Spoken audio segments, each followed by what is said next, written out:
Saludos compañeros y docentes. Mi grupo está conformado por Lady Joana Martínez, Ana Patricia Vázquez y quienes habla Jessica Núñez González. Vamos a realizar la socialización de las preguntas de revisoría fiscal.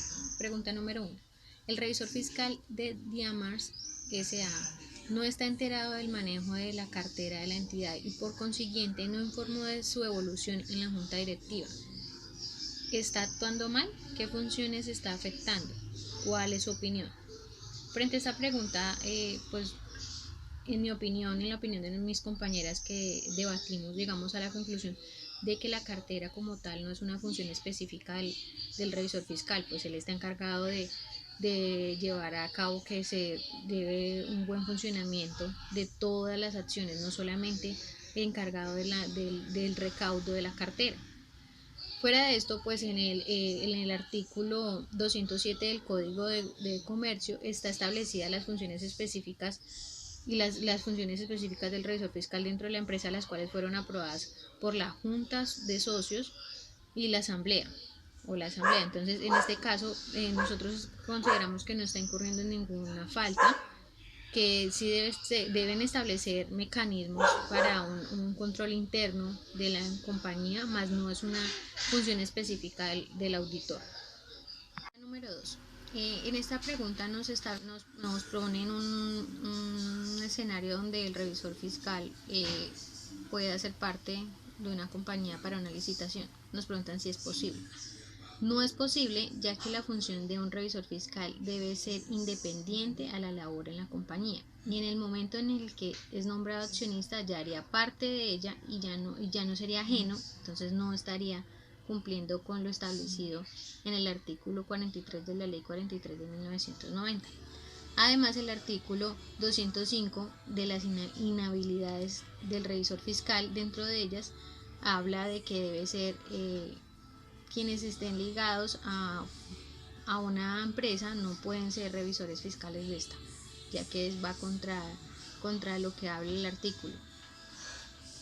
Número 3. En la pregunta número 3 dice: el revisor fiscal Pepe Gutiérrez, mediante una investigación, detecta que la empresa Textiles S.A. incurrió en un fraude de un contrato con la alcaldía de Valledupar, en el que se deducen varios gastos que son completamente falsos. ¿Cuánto tiempo tiene para denunciar?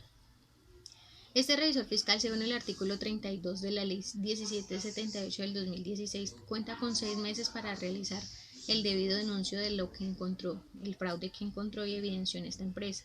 Si él no lo hace, pues ya tendría que ponerse a disposición de los encargados y llevar un proceso judicial según el Código Penal que en este caso aplicaría para él como revisor fiscal. Número 4. En esta pregunta nos habla sobre el suplente del revisor fiscal y que llegado el caso se esté realizando actividades las dos personas y no el suplente, sino el suplente y el titular al tiempo. En esa respuesta, según el artículo 215 del Código del Comercio, como su nombre lo indica, el suplente es el encargado de suplir cuando no esté el titular. No se debe realizar en conjunto de los dos las actividades las funciones que debe desempeñar el titular. Entonces, ¿cómo se debe aplicar? Se debe aplicar, si esto se está ocurriendo, se debe aplicar este código y realizar el debido proceso. Muchas gracias. Vamos con la pregunta número 5. La Asamblea General de Propietarios del Conjunto Residencial Callejas elige como revisor a Pepito Pérez, pero tiene entendido que es obligatorio que las propiedades horizontales tengan un órgano de fiscalización. ¿Está en lo correcto? ¿Qué obligaciones tendría el revisor fiscal? La Ley 675 del 2001, constitutiva del actual régimen de propiedad horizontal, establece que todas las propiedades horizontales de uso comercial o mixto están en la obligación de tener un revisor fiscal, sin importar cuántos locales tengan. Puede ser un edificio de 200 apartamentos, de los cuales 199 tienen destinación de vivienda y uno comercial. Automáticamente ya es una propiedad horizontal de uso mixto y en consecuencia está obligado a a tener revisor fiscal. Ahora, respecto a las propiedades horizontales, es decir, como conjuntos residenciales, es potestativo de la Asamblea de Propietarios determinar si tienen o no revisor fiscal. Ahora, revisor fiscal según el tipo de propiedad horizontal. La norma determina los impedimentos que tiene el revisor fiscal para la propiedad horizontal, comercial o mixta frente a un revisor fiscal residencial. El revisor fiscal de la propiedad comercial o mixta no puede ser dueño de un bien privado, como también no puede ser un morador no propietario. Tampoco puede existir una relación de primera o cuarto grado de consanguinidad con los miembros del consejo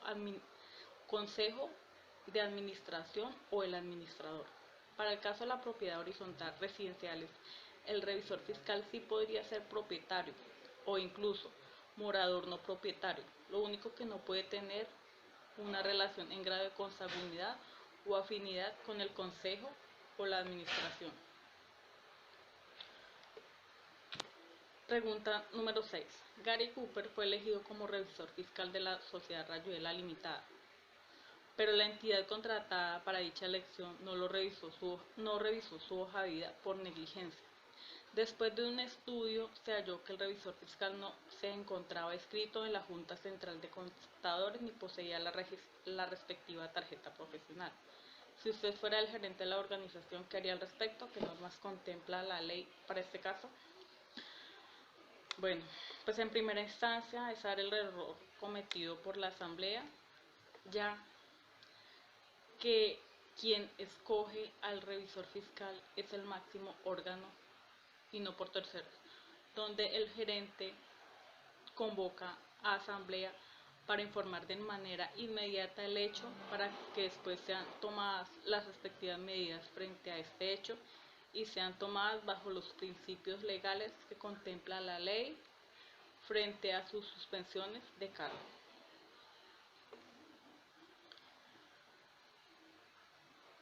Séptima. Jorge es revisor fiscal de Isagen y le propusieron ser candidato para el mismo cargo en la ETB, en la que fue elegido por el máximo órgano. Ambas empresas son públicas. ¿Jorge puede ejercer el cargo en las dos empresas? El artículo 215. El revisor fiscal debe ser contador. Como ya se había dicho, estar inscrito en la Junta Central de Contadores, tener su tarjeta profesional y tu tarjeta profesional. Además, ninguna persona podrá ejercer el cargo de revisor fiscal en más de 5 sociedades por acciones. Es decir, que si el revisor ejerce como suplente, esto no lo inhabilita de continuar ejerciendo como revisor fiscal en un máximo de 5 empresas. Profesor Carlos Sargar, compañeros, mucho gusto, con ustedes Patricia Vázquez. Seguiré socializando. Vamos con la pregunta número 8, la cual nos dice: la empresa lleva doble contabilidad y el revisor fiscal no informó a la DIAN ni a la superintendencia. Un año después, el auxiliar contable lo denunció por permitir este acto de corrupción. Nos dice las preguntas. Primera, ¿es legal que el auxiliar interponga esta demanda? Y la siguiente nos dice: ¿puede haber sanción para el revisor si la denuncia fue interpuesta después de un año? Entonces, la respuesta que tenemos es: podemos decir que es legal y aceptable que el auxiliar contable de la empresa realice el debido denuncio, ya que puede ejercer esta función porque la empresa está evadiendo impuestos y llevando el doble contabilidad y por esta razón está ocasionando detrimento al Estado. En el caso de la sanción para el revisor fiscal, podemos decir que él no es responsable por los actos administrativos de la empresa o persona a la cual presta el servicio, pero sí tenía el conocimiento de lo que allí estaba sucediendo y de lo que se estaba realizando, y no lo denunció. Debemos conocer la importancia del cargo como revisor fiscal, ya que por lo tanto podemos decir que está sujeto a la responsabilidad de orden civil, penal, administrativa y disciplinaria. La responsabilidad civil está consagrada en el artículo 211 del Código de Comercio. La responsabilidad penal está predeterminada en los artículos 42, 43 y 45 de la Ley 222 de 1995. La responsabilidad administrativa nos habla en el artículo 214 y 216 del Código de Comercio. Y la responsabilidad disciplinaria nos lo dice, nos informa de esto en el artículo 35 y 40 de la Ley 43 de 1990. En este caso puntual, el revisor tuvo un término de 6 meses para denunciar este acto de corrupción, pero como no lo hizo, por lo tanto, el auxiliar contable u otro empleado interno tiene término de 3 años para denunciarlo para que este caso se le apliquen todas las sanciones a que haya lugar. Vamos con la pregunta 9. En la pregunta 9 nos dice, la compañía El Pirata fue sancionada por la Dirección de Impuestos y Aduanas Nacionales DIAN, no lo hizo. Por lo tanto, el auxiliar contable u otro empleado interno tiene término de 3 años para denunciarlo para que este caso se le apliquen todas las sanciones a que haya lugar. Vamos con la pregunta 9. En la pregunta 9 nos dice, la compañía El Pirata fue sancionada por la Dirección de Impuestos y Aduanas Nacionales DIAN porque la entidad consideró que la declaración de renta no fue presentada, ya que la firma del revisor fiscal no era la del actual funcionario, sino la del anterior. La empresa se justifica diciendo que al momento de presentar dicha declaración, el nuevo revisor fiscal no estaba inscrito en la Cámara de Comercio y por lo consiguiente no podía firmar. Nos dice la pregunta, ¿quién tiene la razón? Entonces, nosotros decimos que como sabemos, la junta directiva de la empresa es la encargada de la elección de su revisor fiscal. En este caso, la empresa El Pirata debe asumir la sanción, ya que no realizaron el debido proceso ante la Cámara de Comercio, donde se daba por sentado el cambio, por lo cual tampoco realizaron el cambio de la plataforma o sistema utilizado por la Dirección de Impuestos Nacionales, DIAN. Entonces, en respuesta a esta pregunta, decimos que la empresa tiene que responder con la sanción que se le imponga.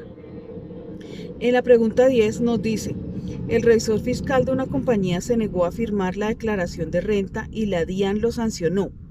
La compañía demandó al revisor fiscal y este se defiende argumentando que la empresa le debe 2 meses de salario y que no va a pagar ni el 50% de la sanción ni la demanda interpuesta por la empresa.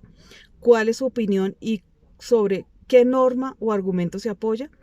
Bueno, nosotros decimos que en nuestra opinión el revisor fiscal debió haber firmado la declaración sin importar los problemas que se venía presentando con la empresa. Él debió haber renunciado antes y no incumplir con una de sus principales funciones, que es dictaminar y firmar la declaración. Por lo tanto, él debe cancelar la totalidad de la sanción y demás costos a que haya lugar. Nuestra respuesta se basa según el artículo 211 del Código de Comercio, en el cual nos indica que el revisor fiscal responderá por todos los perjuicios que ocasiona a la sociedad y a sus asociados o a terceros, o a los terceros, por negligencia o dolo en el cumplimiento de sus funciones. Esta es la totalidad del cuestionario, profe.